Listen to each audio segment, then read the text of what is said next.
Assalomu alaykum qadrli do'stlar. Mana biz Adines Plus mobil ilova, mobil dashbord kursimiz uchun qilingan mobil ilovamizni ham yozib tugatdik. Bizda hozir ikki xil holatda ishlarni qildik. Bittasi PVA usulida ishlaydi. Ya'ni Progressive Web Application deydi buni. Ko'pchilik ishlaydi. Veb-sayt xuddi mobil ilova shaklida mana bunday qilib ishlaydi. Ma'lumotlarni ko'rsatadi bu yerda mana. Mana bemalol bu yerda ko'rishingiz mumkin. Xo'p, ikkinchisi haqiqiy Android mobil ilova shaklida ham ishlaydigan holatga keltirdik. Ya'ni bu veb-sayt emas, haqiqiy Android mobil ilova shaklida ishlaydi bu. Xuddi o'shani o'zi, o'sha ma'lumotlarni oladi.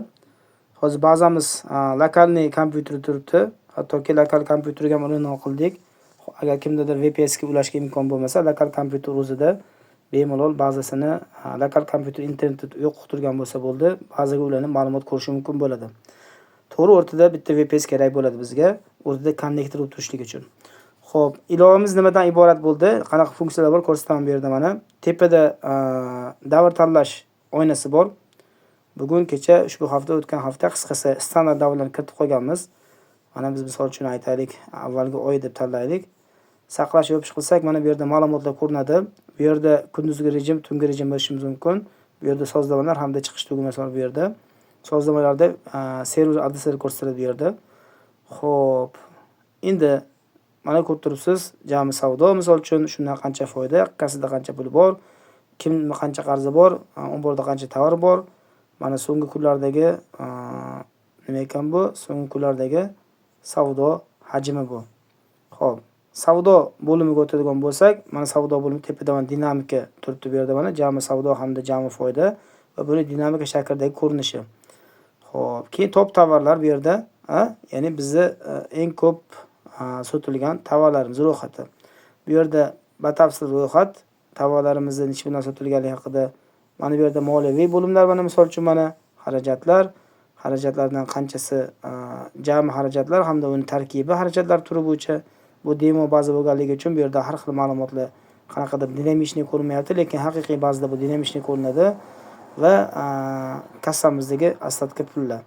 Qarzdorlar, bizdan kimning qancha qarzi bor mana va kimning qancha haqqi bor. Bizdan qarzdorlar, bizdan haqdorlar turibdi bu yerda va bularni mana ulushi bo'yicha tartiblanish bu yerda mana. Ko'rib turibsiz do'stlar.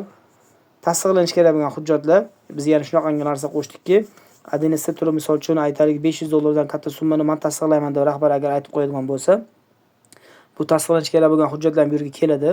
Har xil hujjatlar o'zi bu yerda ko'rinmayapti demoda yo'qligi uchun. Bu yerda uni tasdiqlab bemalol jo'natishingiz mumkin. Adnesda bu tasdiqlangan holatda paydo bo'ladi. Ya'ni tasdiqlar ham bundan keyin og'zaki yoki Telegramda emas, bemalol mobil ilovada bo'ladi. Va ombor bo'limi.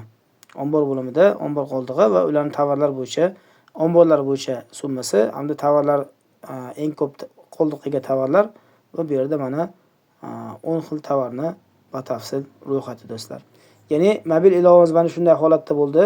Muhimi kursda biz buni qanday qilishni mantig'ini ko'rsatdik. Siz xuddi shu mantiq asosida o'zingiz kerak bo'lgan ma'lumotlarni mana shu dashbordlarga chiqarib, boshqacharoq dashbord qilishingiz mumkin bo'ladi. Kurslarimizda qabul davom etyapti do'stlar. Agar kimga kim qiziq bo'ladigan bo'lsa, marhamat murojaat qiling. Birgalashib, tushuntirib ko'rsatib beramiz qanday qilishni, qanday foydalanishni. Demak, kursda ko'rishguncha xayr, sog' bo'ling, salomat bo'ling.